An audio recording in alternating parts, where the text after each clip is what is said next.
எல்லாரும் தயவை நோக்கி ஓடுகிறோம், மனித தயவை நோக்கி ஓடுகிறோம். அப்படி ஓடும் பொழுது தெய்வத்தின் தயவை தேட மறந்து விடுகிறோம். ஆனா என்னுடைய பழக்கம் என்ன, தேவ தயவை நாடினால் மனித தயவு நன்றாக வரும். எங்க திருநெல்வேலியில் அடிக்கடி சொல்லுவாங்க, தொங்குனாலும் தொங்க வேண்டும், புளிய மரத்தில் தொங்க வேண்டும். ஏனென்றால் எத்தனை முறை தொங்கினாலும் எவ்வளவு பேர் தொங்கினாலும் புளிய மரம் என்ன செய்யாது. ஆனால் முருங்கை மரத்திலே தொங்கினால் என்ன வரும், அந்த கட்டையோடு தான் கீழே வரும். அப்போ மனித தயவு தேவ தயவு, இந்த இது மிக முக்கியமானது. இந்த தயவு என்றால் என்ன அர்த்தம் என்றால் எல்லை இல்லாத, அன்லிமிட்டட், அதாவது கைண்ட்னஸ் என்று சொல்லலாம், அதாவது எல்லை இல்லாத இரக்கம் என்று சொல்லலாம். சிலர் சொல்வார்கள் தயவை கிருபை என்றும் அழைப்பார்கள், சிலர் தயவை ஆசீர்வாதம் என்றும் அழைப்பார்கள். எபிரேய மொழியிலே தயவு என்பதற்கு ஒரு வார்த்தை இருக்கு, கேன் என்று, KHEN என்ற ஒரு வார்த்தை. அதனுடைய பொருள் என்ன தெரியுமா, ஒரு மனிதன் ஒரு அன்பளிப்பை கொடுக்கும் பொழுது மகிழ்ச்சியோடு கொடுக்கிறான் அல்லவா, அந்த பொருளை தருகிறது. ஆண்டவர் நமக்கு கொடுக்கிற தயவு என்ன தெரியுமா, அவன் நமக்கு மகிழ்ச்சியோடு ஏதோ ஒரு அந்த வெகுமதியை தருகிறார். ஆனால் உலகத்திலே இந்த தயவு என்பதற்கு பல கோணங்கள் இருக்கிறது. ஒரு விழாவுக்கு போகிறோம், ஒரு கல்யாண வீட்டுக்கு போகிறோம், அந்த வீட்டார் நம்மை தயவாய் வரவேற்றால் என்றால், நன்றாக நடத்தினார் என்றால் நாம் சொல்லுவோம் அவர் என்னை தயவாய் நடத்தினார். அலுவலகத்தில் வேலை செய்கிறோம், திடீரென்று எதிர்பார்க்காத நேரத்திலே உயர் அதிகாரி நமக்கு ஒரு பெரிய ப்ரமோஷன் கொடுத்தால் அதை என்ன செய்கிறோம், தயவு என்று சொல்லுகிறோம் இல்லையா. எல்லாரை காட்டிலும் நமக்கு முக்கியத்துவம் கொடுத்து நம்மை முன்னிறுத்துவார்கள், ஆனால் அதை நாம் தயவு என்று சொல்கிறோம். அருமையானே, தயவு மிக முக்கியம். அநேக சமயங்களிலே அநேக ஆசீர்வாதங்களுக்கு நானும் நீங்களும் ஜெபிக்கிறோம், ஆனா எதை மறந்து விட்டோம், தேவ தயவை தேட மறந்து விட்டோம். தயவுக்கு நல்ல ஒரு உதாரணம் வேதாமத்தில் இருக்கிறது. வாசிக்கப்பட்ட வேத பாடத்திலிருந்தே நான் சொல்கிறேன். 1 சாமுவேல் 20ஆம் அதிகாரம் 14, 15, 16 நீங்கள் வாசித்து பாருங்கள். வாசிக்க வேண்டாம், நானே சொல்லிவிடுகிறேன். தாவீதுக்கு ஒரு நண்பன், யார், யோனத்தான். தாவீது யோனத்தான் நண்பன் மாத்திரமல்ல, உறவினர். ஏனென்றால் யோனத்தானின் சகோதரியை தான் தாவீது என்ன செய்தான், திருமணம் முடித்தான். ஆகவே தாவீது தான் அடுத்த ராஜாவாய் வரப்போகிறான் என்பது யோனத்தான் புரிந்து கொண்டான். சவுல் புரிந்து கொண்டான், ஆனால் அவனால் ஏற்றுக்கொள்ள முடியவில்லை. ஆகவே தாவீதை சவுல் கொல்ல முற்படுகிறார். அந்த சமயத்திலே தாவீதை இந்த யோனத்தான் வழி அனுப்புகிறார். சொல்லுகிறார், கர்த்தர் உன் விரோதிகளை வேறு அறுக்கும் போது நீ எனக்கு உங்களுடைய தயவை என்ன செய்யும், கட்டளையிடும். நீர் எனக்கு தயவை கட்டளையிடும். ஃபேவர் என்கிற வார்த்தை வருது. 2 சாமுவேல் 9ஆம் அதிகாரம் 1 பாருங்க. வாசிக்கப்பட்ட வேத பாடம். தாவீது இப்போது ராஜாவாய் மாறி விடுகிறார். இப்போ சவுல் இல்லை, யோனத்தான் இல்லை, மடிந்து போனார்கள். இப்போதே தாவீது தன்னுடைய நண்பனோடு பண்ணின அந்த உடன்படிக்கையை ஞாபகப்படுத்துகிறார். அநேகருக்கு தாழ்வின் காலத்துல அநேகர் மேல அன்பு வைப்பார்கள், நட்பு வைப்பார்கள். உயர்ந்து விட்டால் அதையெல்லாம் மறப்பார்கள். ஆனால் தாவீது உயர்ந்தாலும் தன்னுடைய நண்பனுக்கு அவன் பண்ணின உடன்படிக்கையை நினைவுகூர்ந்து கேட்கிறார், யோனத்தான் வீட்டிலே என்னுடைய தயவு பெறத்தக்கவன் யார்? உடனே சொல்லுகிறார்கள், ஒருவன் இருக்கிறான், அவன் 2 கால்களும் அவன் முடமான ஒரு முடவன், மேவிபோசேத். உடனே தாவீது அவனை அழைக்கிறார், அவனை கொண்டு வருகிறார்கள். தாவீதுக்கு முன்னாலே அவன் வணங்குகிறார். தாவீது அவனை பார்த்து மகனே என்று சொல்கிறார், உன்னுடைய தகப்பன் சவுல் ராஜா எல்லாரும் கொண்டிருந்த நிலங்களை எல்லாம் உனக்கு நான் தந்து விடுகிறேன், சொல்லிவிட்டு ஒரு வார்த்தை சொல்லுகிறார். என்ன தெரியுமா? நீ நித்தமும் என் சமூகத்தில் என்ன செய்வாய்? பந்தி இருப்பாய். இதுதான் அன்எக்ஸ்பெக்டட் ஃபேவர். எதிர்பார்க்கவே இல்லை. அந்த மேவிபோசேத் சொல்லுகிறார், ஐயா நான் ஒரு செத்த நாமை, எனக்கா இந்த காரியம் என்று கேட்டான். அவன் சொன்னான், நித்தம் ராஜாவின் வீட்டிலே ஏதோ வாழ்க்கையிலே ஒரு நாள் விருந்து இருப்பது ஒரு அதிசயம். ஆனா இவனுக்கு பாருங்கள், நித்தமும் அவன் சமூகத்திலே என்ன ஆகிறான்? இதுதான் என்ன தெரியுமா? தயவம். அப்படியானால் தயவுக்கு நல்ல உதாரணம் யார் என்றால் யோனத்தான். யோனத்தானுடைய மகனான மேவிபோசேத்து கிடைத்த கிருபை. அடிக்கடி நாம் மறந்து விடுகிறோம், ஆண்டவரே எங்களுக்கு தயவை தாருங்கள்.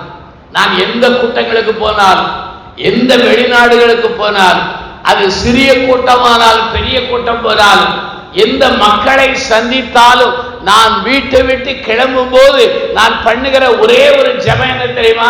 பணம் வர வேண்டும் என்று ஜெபிக்க மாட்டேன், ஆகாரம் வேண்டும் என்று ஜெபிக்க மாட்டேன், எனக்கு நல்ல தங்குற இடம் வேண்டும் என்று ஜெபிக்க மாட்டேன். ஒரே ஒரு காரியம், ஆண்டவரே போகிற இடங்களிலே உம்முடைய கண்களிலும் தயவு வேண்டும், எல்லாருடைய கண்களிலும் என்ன செய்யணும்? தயவு. நான் போதுக்கு முன்னால எல்லாரும் எனக்கு திட்டுவாங்க, இவனை பேர் போட்டிருக்காங்களேன்னு பல ஊர்ல திட்டிருப்பாங்க. ஆனா போன உடனே அதே திட்டுன வாய் தான் என்ன செய்யும்? புகழும். காரணம் என்னுடைய திறமை கிடையாது, ஆண்டவருடைய தயவு. ஒவ்வொரு ஆண்டவருடைய பிள்ளைகளுக்கும் ஆண்டவர் கொடுத்திருக்கிற ஒரு ஆசீர்வாதம் என்ன தெரியுமா? தேவ தயவு. தங்கச்சி, தம்பி, அண்ணன், அக்கா, உங்க எல்லாருக்கும் என்ன உண்டு? தேவ தயவு உண்டு. இந்த தேவ தயவு இருக்க போய் தான் கொரோனா காலத்துல நானும் நீங்களும் தப்புனோம், இல்லைன்னா போயிருப்போம் இல்லையா? ஆனால் தேவ தயவு ஒவ்வொரு பிள்ளையினுடைய வாழ்க்கையிலும் இருக்கிறது. எஸ்ராவின் புத்தகத்தில் 7ஆம் அதிகாரம் 27 பாருங்கள். எஸ்ரா சொல்லுகிறார், ராஜாக்கள் கண்களிலே, அதிகாரிகள் கண்களிலே, அதிகார துரைத்தனங்களின் கண்களிலே எனக்கு ஆண்டவர் தயவு எடுக்கப்பட்டார். எவ்வளவு ஆச்சரியமார்கள்! எஸ்ரா 7:27 வாசித்து நீங்கள் பாருங்கள். அருமையானவர்களே, இந்த தயவு உங்கள் வாழ்க்கையினுடைய குவாலிஃபிகேஷன், உங்க படிப்பை வைத்து வராது, உங்க வாழ்க்கையில் இருக்கிற மெரிட் இதை வைத்து வராது. இந்த தயவு என்பது ஆண்டவரின் கிருபையினாலே வருகிறது. ஆண்டவர் நமக்கு தயவு கிடைத்தால் என்ன வரும்? வாழ்க்கையிலே ஆப்பர்ச்சுனிட்டி, வாய்ப்புகள் திறக்கும், வாய்ப்புகள் அதிகமாய் திறக்கும். ஏசாயா 49ஆம் அதிகாரம் 8, அது ஏசாயா 61ஆம் அதிகாரம் 2, சங்கீதம் 103:10 இந்த வாக்கியங்களிலே அனுக்கிரக காலம் என்று வார்த்தை வருகிறது. ஆனால் NIV ஆங்கில மொழிபெயர்ப்பிலே அந்த அனுக்கிரகம் என்பதற்கு ஃபேவர் ஆஃப் காட் என்று வருகிறது. அருமையானவர்களே, ஆண்டவர் நம்முடைய வாழ்க்கையிலே அவர் தயவை தருகிறார். உலக தயவை காட்டிலும் ஆண்டவரின் தயவு என்னது? மகா பெரியது. உலக தயவு ஆரம்பத்திலே இனிமையாயிருக்கும், போக போக கசக்கும். ஆனால் ஆண்டவரின் தயவு ஆரம்பத்தில் கசக்கும், போக போக என்ன செய்யும்? இனிப்பாயிருக்கும். இதுதான் ஆண்டவருடைய தயவம். ஆண்டவருடைய தயவு என்றால் என்ன? இந்த போட்டி பொறாமை நிறைந்த உலகத்திலே நீ முன்னேறுவதற்கு வல்லமை தருகிறார். அது மாத்திரமா, உன் வாழ்க்கையிலே முன்னேறி தன்னுடைய நோக்கத்தை உன் மூலமாய் நிறைவேற்றி விடுகிறார். தேவ தயவு பெற்ற அநேகரை நான் சொல்ல முடியும்.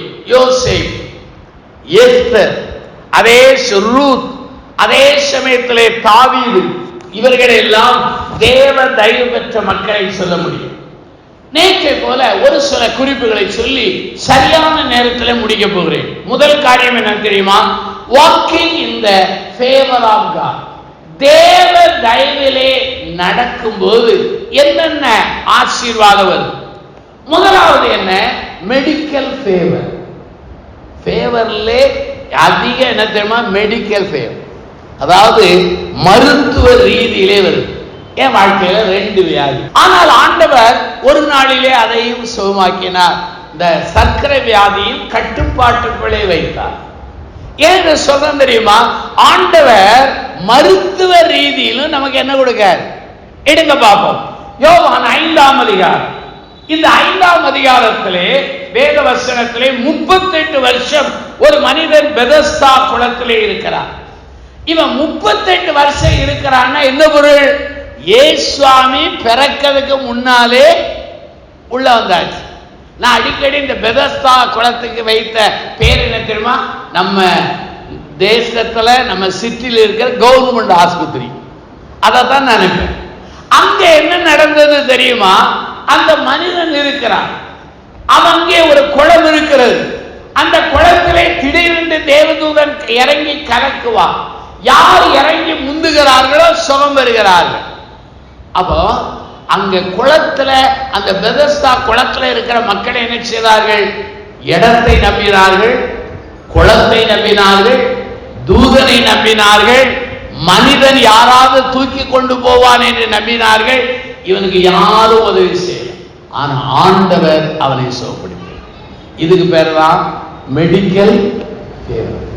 டாக்டர் சுகமே கிடைக்காதுன்னு சொல்லுவாங்க, ஆனா ஆண்டவர் சுகம் கொடுப்பார். இதுதான் அது மருத்துவ ரீதியிலே வருகிற என்னது அருமையான ஒரு ஒரு தயவாகும். இரண்டாவதாக மெட்டீரியல் ஃபேவர், பொருளாதார அங்கே ஃபேவர் வருகிறது. எடுங்க பார்ப்போம். லூக்கா 5ஆம் அதிகாரம் 1-7 வசனங்கள். இந்த வசனத்திலே பேதுருவும் அவனுடைய கூட்டாளிகளும் இரவெல்லாம் மீன் பிடித்தார்கள், ஒரு மீனும் அகப்படலை. முழுமையாய் அவர்கள் தோற்று போனார். லூக்கா 5ஆம் அதிகாரத்தை எடுத்து வைத்துக் கொள்ளலாம். அந்த லூக்கா 5ஆம் அதிகாரம் அப்போதுதான் இயேசுவானவர் பிரசங்கிக்கிறார். பிறகு அந்த படகிலே ஏறி உட்கார்ந்து அவர் பிரசங்கித்த பிற்பாடு என்ன செய்கிறார்? பேதுருவே, கடலில் ஆழத்திலே கொண்டு போய் வலையை போடு என்றார். அவன் சொல்கிறான், ஆண்டவரே, இரவெல்லாம் நான் மீன் பிடித்தேன், ஒரு மீனும் அகப்படவில்லை, ஆகிலும் உம்முடைய வார்த்தையின்படி. உடனே வலையை போட்டார். அந்த வலை கிழியத்தக்கதாக மீன்கள் என்ன செய்தது? இதுதான் மெட்டீரியல் ஃபேவர். ஆண்டவர் நம்முடைய கையின் பிரயாசத்தை என்ன செய்கிறார்? ஆசீர்வதிக்கிறார். ஈசாக்கு தேசத்தில் விதைத்தான், எத்தனை மடங்கு? அது விசேஷம் என்ன தெரியுமா? அவன் விதைக்கும் போது அங்க பஞ்சம், ஆனா இவன் விதைத்தான் 100 மடங்கு பலன். அது முதலாவது மருத்துவ தயவு, இரண்டாவது பொருளாதார தயவு, மூன்றாவது தயவு என்ன தெரியுமா? நம்முடைய திருமணம் அல்லது குடும்ப வாழ்க்கையிலே உள்ள ஒரு தயவு. அநேகர் இன்னைக்கு திருமணம் முடிக்கிறார். நான் சில குடும்பங்களை போய் பார்க்கும்போது சில கணவன் மனைவி சொல்லுவாங்க, ஐயா உங்களை பார்த்தா இங்க பொறாமையா இருக்கு, ஏயா நீங்க தான் நிம்மதியா இருக்கீங்க. நான் சொன்னேன், இட்ஸ் டூ லேட் இல்லையா? நான் திருமணம் ஆகாமல் இருப்பது என்னை ஆண்டவர் அழைத்த அழைப்பு. சும்மா வம்புக்கு நான் என்னை அர்ப்பணித்தது கிடையாது. சொந்த பலத்திலே இந்த தீர்மானம் செய்யவே முடியாது. நிற்கிறேன் என்றால் அவருடைய கிருபை. அப்ப திருமணம் அல்ல குடும்ப வாழ்க்கைக்கு நான் வச்ச ஒரு பெயர் என்ன தெரியுமா? எரிமலை. எப்ப வெடிக்குன்னு தெரியாது, எப்ப அமைதலாகும் தெரியாது. நீங்க சிரிக்கிறத பார்த்தா ஒரு வெடிச்சுக்கிட்டு இருக்குன்னு நினைக்கிறேன் இல்லையா? இதுதான் குடும்பம். நல்ல வடபாயசம் சாப்பிட்டு முடியும் போது சண்டை வரும். சில வீடுகளில் சண்டையின் முடிவில் என்ன வரும்? வடபாயசம். நீங்க கேட்கலாம், பிரதர் உங்களுக்கு எப்படி இது தெரியும்? நான் காட்டுல வாழ்ற சன்னியாசி அல்ல. எங்க அப்பா சின்ன வயசுல இறந்து போறாங்க. 3 தம்பி ஒரு தங்கச்சி. அவ்வளவு பேரையும் வளர்க்க வேண்டிய ஒரு பாக்கியம் எனக்கு கிடைச்சு. எங்க அம்மாவோடு சேர்ந்து தேவ ஒத்தாசையில வளர்த்தேன். அவங்களை படிக்க வைத்து கல்யாணம் முடிக்க வைத்து இப்ப அவங்க பிள்ளைகளை வளர்த்துக்கிட்டு இருக்கேன். ஆனால குடும்பத்தில் நடக்கிற எல்லா காரியமும் எனக்கு என்ன செய்யும்? ஓரளவு தெரியும். ஆனால கணவன் மனைவி உறவு இதுல பிரச்சனை வரும். சில குடும்பங்கள்ல குழந்தை பாக்கியம் இல்லை, ஒரு பெரிய பிரச்சனை. என்னுடைய சின்ன தம்பி 7.5 ஆண்டு ஆனது, அவனுக்கு குழந்தையே இல்லை. எல்லாரும் என்கிட்ட வந்து கேட்பாங்க, என் தம்பியினுடைய குடும்பத்துல துக்கம் வரும். ஆண்டவருடைய வசனத்தை வைத்து ஒரு நாள் ஜெபித்தோம். ஆண்டவரே, உன் சந்ததி மேலேயும் உன் சந்தானத்து மேலே ஆவியை ஊற்றுவேன் சொன்னீரே. நான் ஆண்டவர்கிட்ட சொன்னேன், ஆண்டவரை மடிபிச்ச கேட்கிறேன், எனக்கு சந்ததி கிடையாது, எனக்கு சந்தானம் கிடையாது, இவன் வீட்டில் தான் நான் இருக்கிறேன், ஒரு சந்ததி சந்தானம் தாரும் என்று ஜெபித்தேன்.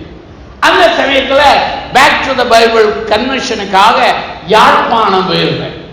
என் தம்பி போன் பண்ணா, அண்ணன் அவனுடைய மனைவி குழந்தை உண்டாய், 2 பெண் பிள்ளைகள் பிறந்தார்.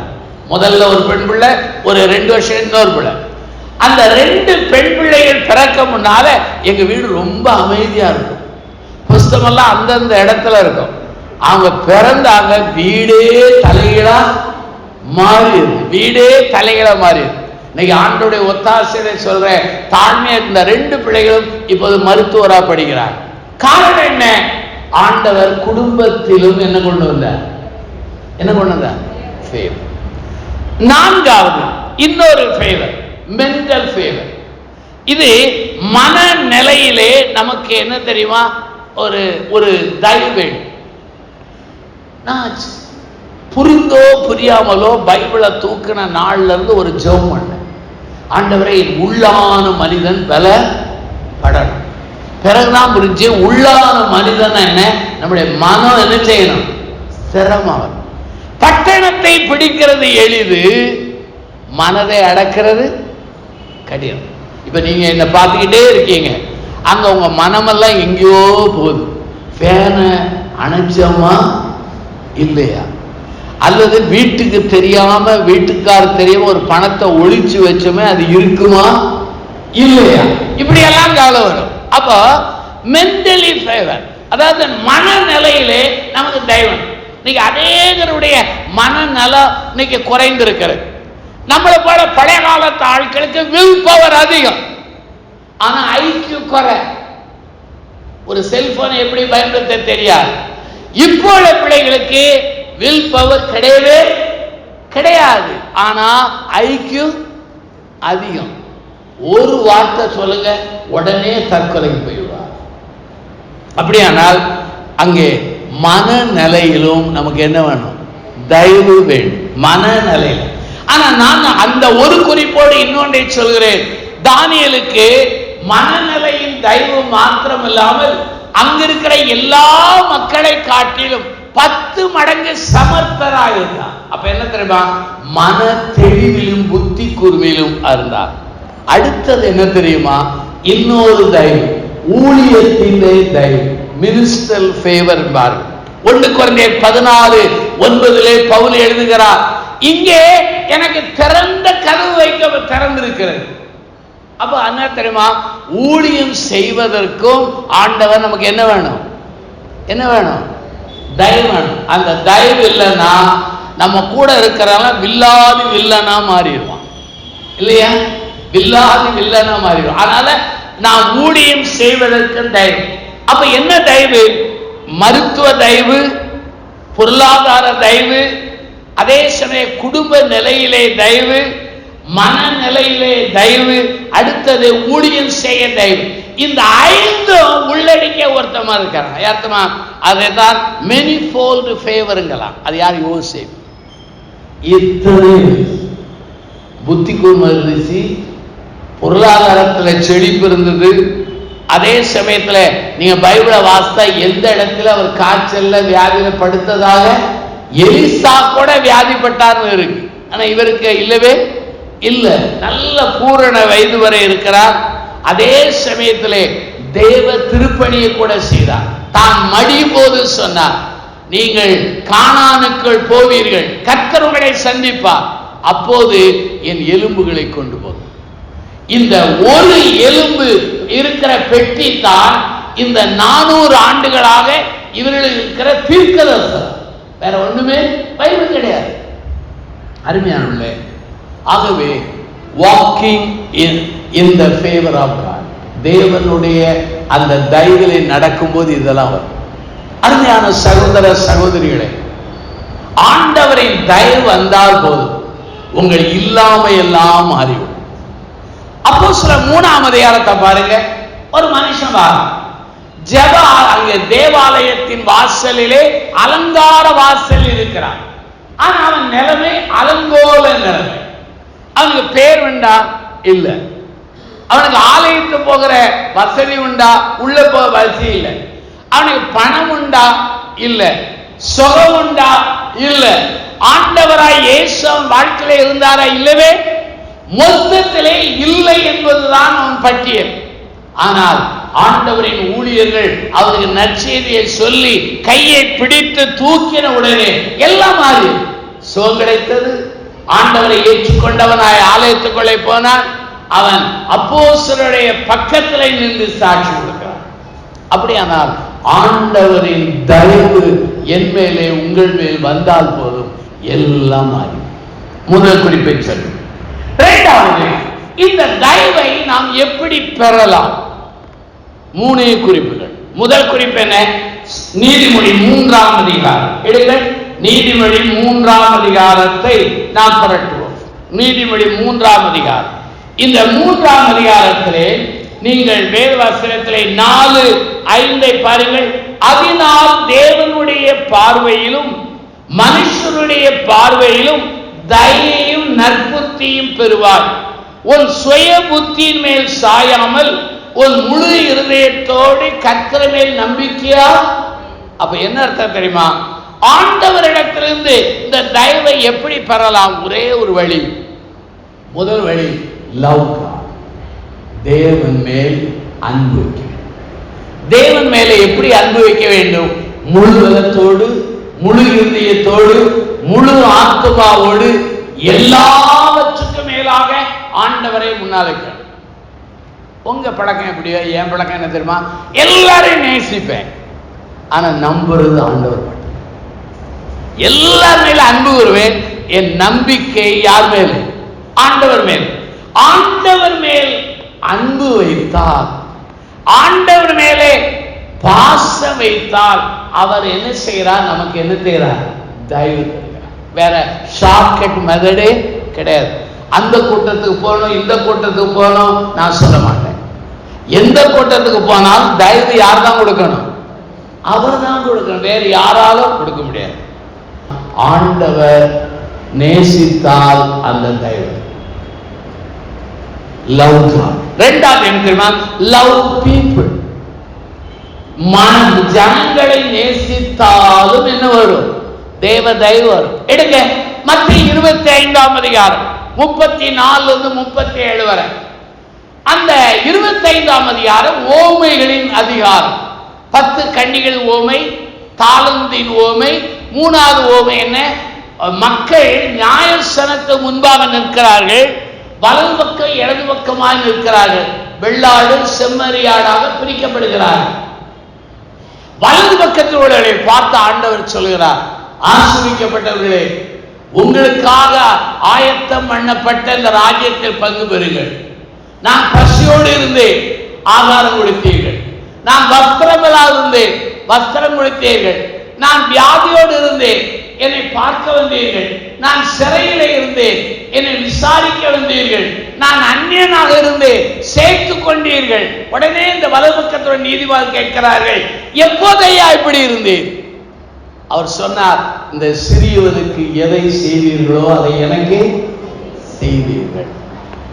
எனக்கு பிடித்தமான குறிப்பு என்ன தெரியுமா? இந்த வலது பக்கத்து நீதிமான்கள் தாங்கள் தேவை உள்ள மக்களுக்கு உதவி செய்தால் ஆண்டவர் கணக்கில் வைத்து ரிவார்டு தருவார் என்று அவங்க எதிர்பார்த்து செய்யவே இல்லை.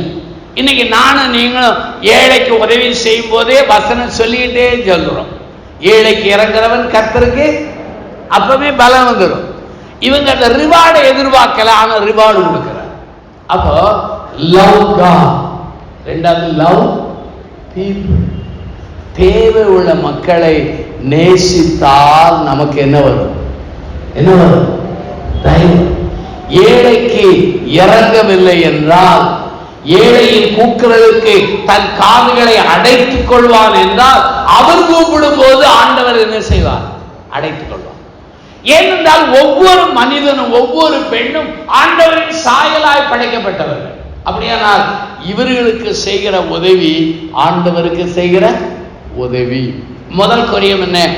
எப்படி இந்த தயவை பெறலாம் என்றால் ஆண்டவரை நேசிக்க, லவ் காட், லவ் பீப்புள். மூன்றாவது என்ன? Love Bible. வேதத்தை என்ன செய்யணும்? நேசிக்கணும்.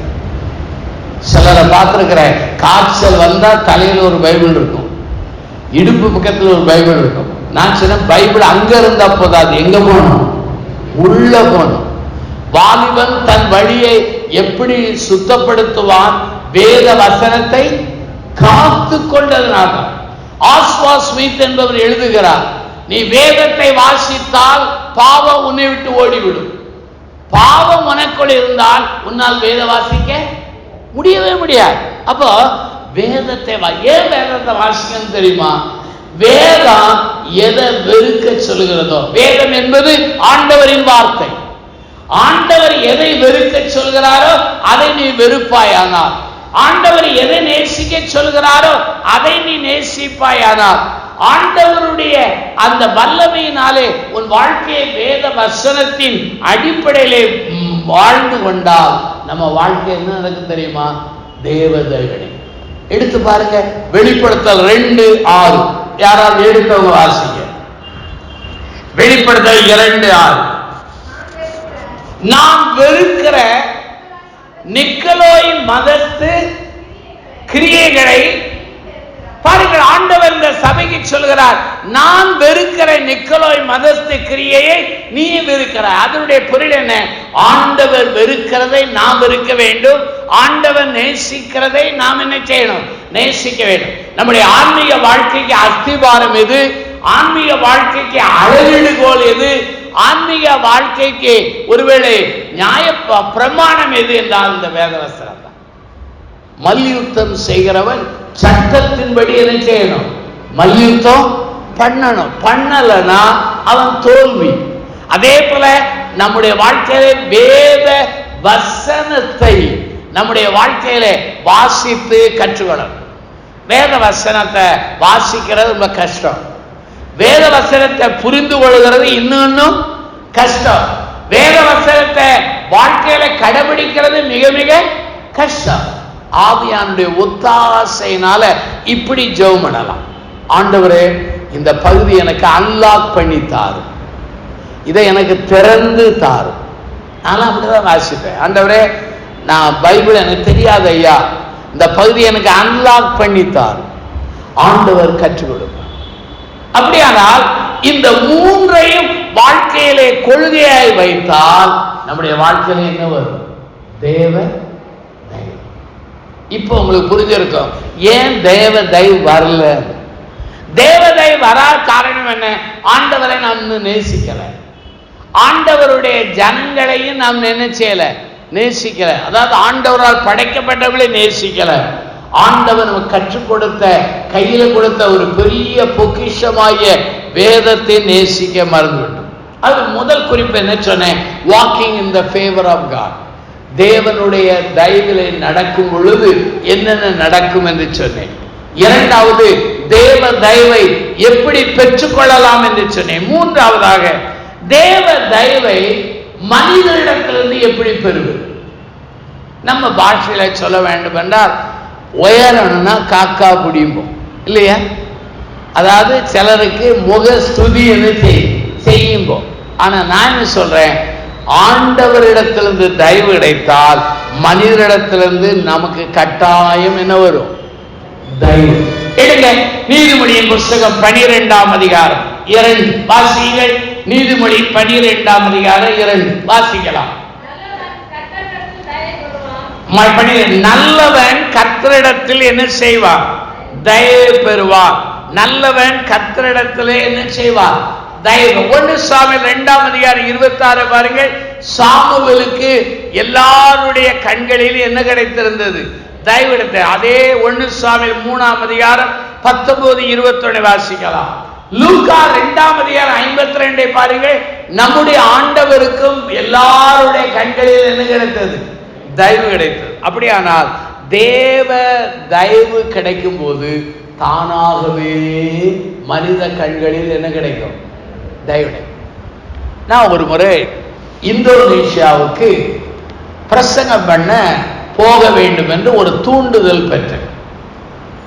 உடனே சிங்கப்பூர்ல இருந்து விசா எடுத்து ஒரு ஃப்ளைட் டிக்கெட் வாங்கி இந்தோனேஷியா போறேன். இந்தோனேஷியால எனக்கு ஒருவருடைய விலாசம் கிடையாது, தங்குற இடம் கிடையாது, யார் கான்டாக்டர்ஸ் கிடையாது. அநேகர்கிட்ட கேட்டேன், அநேகருக்கு அந்த அந்த அவங்களுக்கு அந்த தகவல் அந்த கான்டாக்ட் விலாசங்கள் இருந்தாலும் எனக்கு கொடுக்க மனசு இல்லை.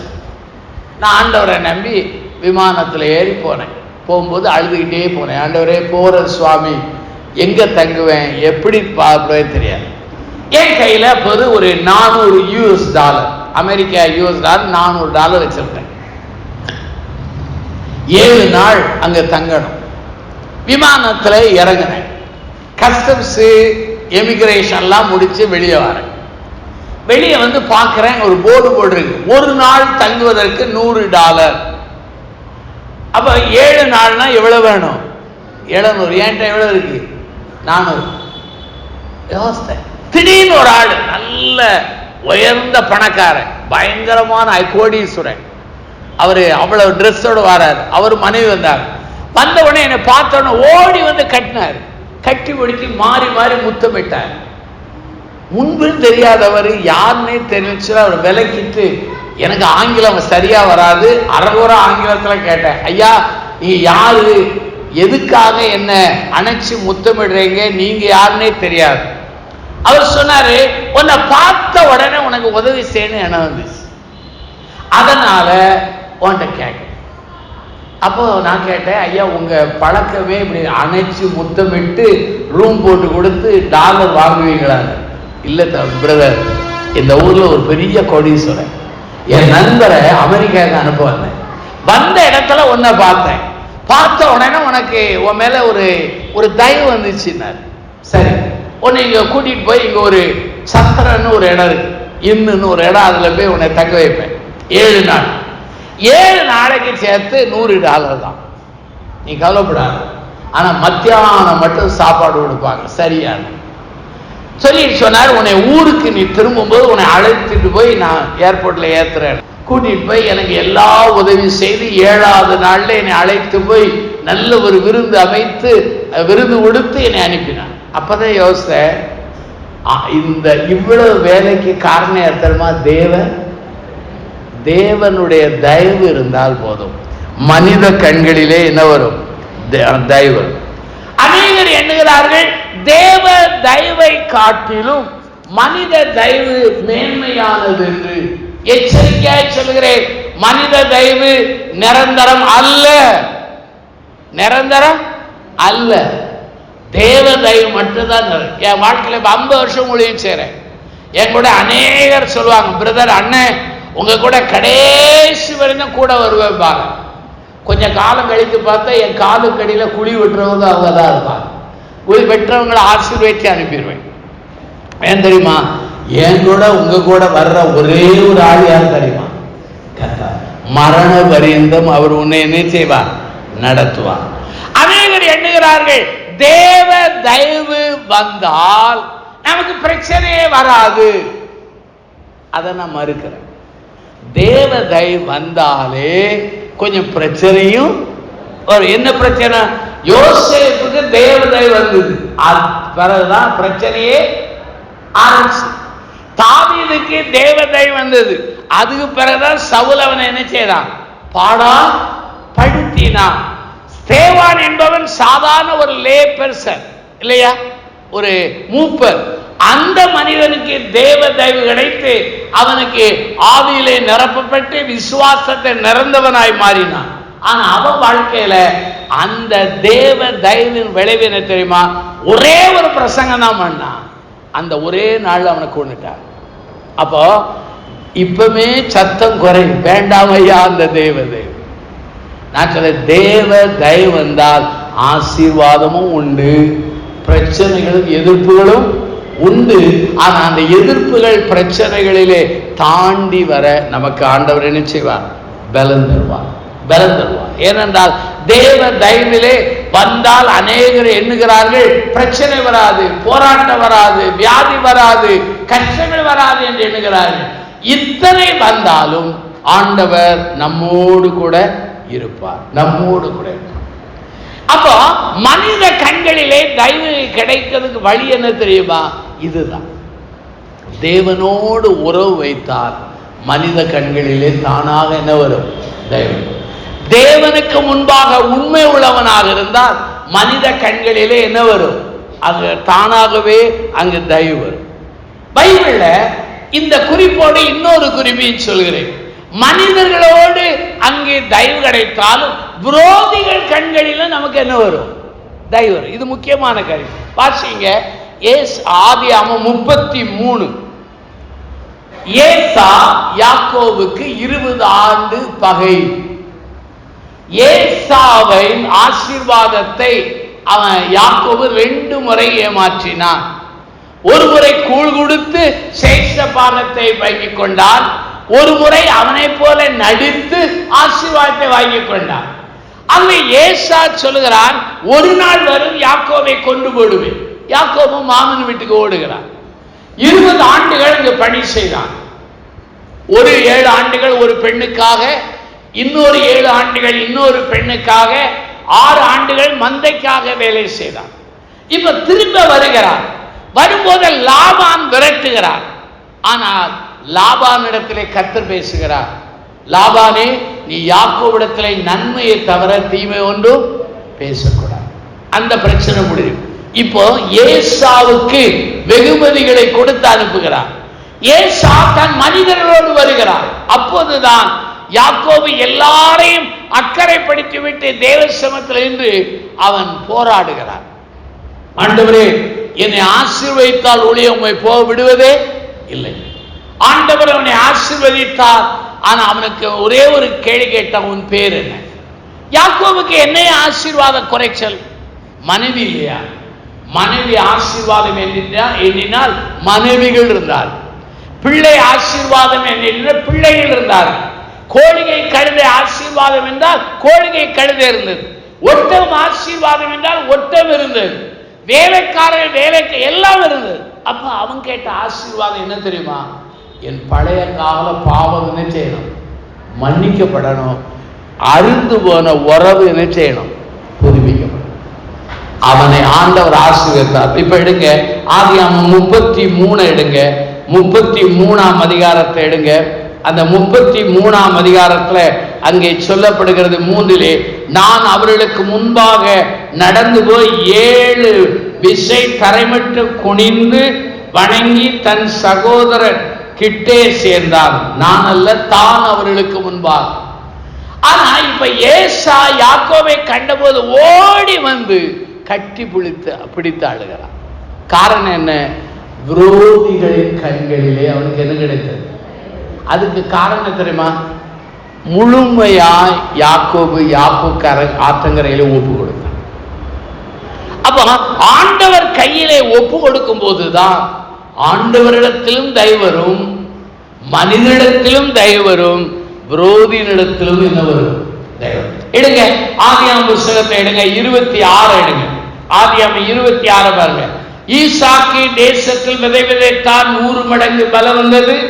அபிமெலேக்கு சொல்கிறான், ஈசாக்கை நோக்கி நீ எங்களை விட்டு போய்விடு, எங்களை பார்க்கிற மிகுந்த பலத்தவனான் ஆனான் என்றார்.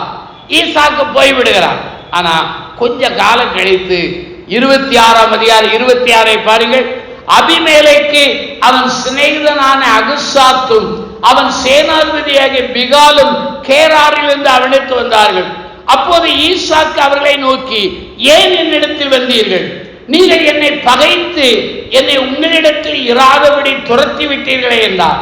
அதற்கு அவர்கள், நிச்சயமாய் கர்த்தர் உம்மோடு கூட இருக்கிறார் என்று கண்டோம். ஆகையால் எங்களுக்கும் உமக்கும் ஒரு ஆணை ஏற்பாடு உண்டாக வேண்டும் என்று நாங்கள் நிர்ணயப்படினோம். இந்த இடத்துல விரோதிகளின் கண்களிலே ஈசாக்குக்கு என்ன கிடைத்தது? அப்ப நான் சொன்னதை நீங்க நல்ல கவனித்து பாருங்க. ஆண்டவரிடத்துல இன்னைக்கு நம்ம கேட்க வேண்டியது தயவு. ஆண்டவரே, உங்களுடைய தயவை எனக்கு தார். அந்த தயவு வரும்போது என்னென்ன ஆசீர்வாதம் என்று சொன்னேன். மருத்துவ ரீதியிலே தயவடைக்கும், பொருளாதார ரீதியிலே தயவடைக்கும், குடும்ப நிலையிலே நமக்கு தயவடைக்கும், மனநிலையிலே புத்திசாலி தனத்திலே தயவடைக்கும், ஊழியம் செய்வதிலே நமக்கு தயவடைக்கும். இத்தனை இணைத்து மெனிஃபோல்டு ஃபேவரை ஆண்டவரால் தர முடியும். இந்த தயவை பெற வழி என்ன? Love God, love people, love Bible. மூன்றாவது என்ன? இந்த தயவை பெற்றால் மனிதரிடத்திலிருந்து என்ன வரும்? தயவு. மனிதரிடத்திலிருந்து தயவு வரும் பொழுது சில எதிர்ப்புகளும் உபத்திரங்களும் வர வாய்ப்பு உண்டு. அதை நான் மறைத்து பேச விரும்பவில்லை.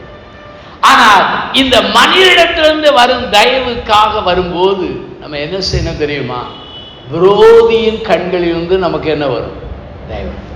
ஆண்டவர் நம்மோடு இருந்தால், பைபிள்ல ஒரு வசனம் இருக்கு, ஒருவன் கர்த்தரோடு அவனுடைய உறவு நன்றாக இருந்தால் அவன் விரோதிகள் சத்துருக்கள் அவனோடு சிநேகம் கொள்ளும்படி செய்வான். நம்ம ஆண்டவரோடு நெருங்க நெருங்க நெருங்க நம்ம பகைத்தவர்கள் எல்லாரும் ஒரு காலகட்டத்தில் யாரோடு வருவார்? அதனால இன்றைக்கு நம்ம எல்லாரும் ஜெபிக்க வேண்டிய ஜெபம் என்ன தெரியுமா? ஆண்டவரே, எங்களுக்கு என்ன வேணும்? எங்க சபைக்கு என்ன வேணும்? தயவு. எங்க வாலிப பிள்ளைகளுக்கு என்ன வேணும்? எங்க தொழிலில என்ன வேணும்? தயவு வேணும். எங்க ஊழியத்துல என்ன வேணும்? தயவு வேணும். நாங்கள் எங்கெங்கெல்லாம் பயணம் செய்கிறோமோ அங்கெங்கெல்லாம் எங்களுக்கு என்ன வேணும்? தயவு. நம்ம நிலம், பொலம் அல்லது தோட்டம், காரு, நகை இதெல்லாம் கேட்கறதெல்லாம் விட்டுட்டு, அதெல்லாம் கேட்கக்கூடாதுன்னு சொல்லல, அது உங்க உரிமை, நீங்க கேட்கலாம். ஆனா அதுக்கு மேல எதை கேளுங்க? எல்லாம் இருந்து தய இல்லைன்னா ஒரே நாள் செல்வம் செல்வோன்னு பறந்து. புரியுதா உங்களுக்கு? செல்வம் செல்வோன்னு பறந்து. அப்ப நமக்கு தேவை என்ன? தய. எனக்கு ஆவியானவர் சொல்ல சொன்னார், அவர் கொடுத்த நடத்தபடி நான் சொன்னேன். இப்ப நல்ல ஜெபிக்க போறோம். எழுந்து.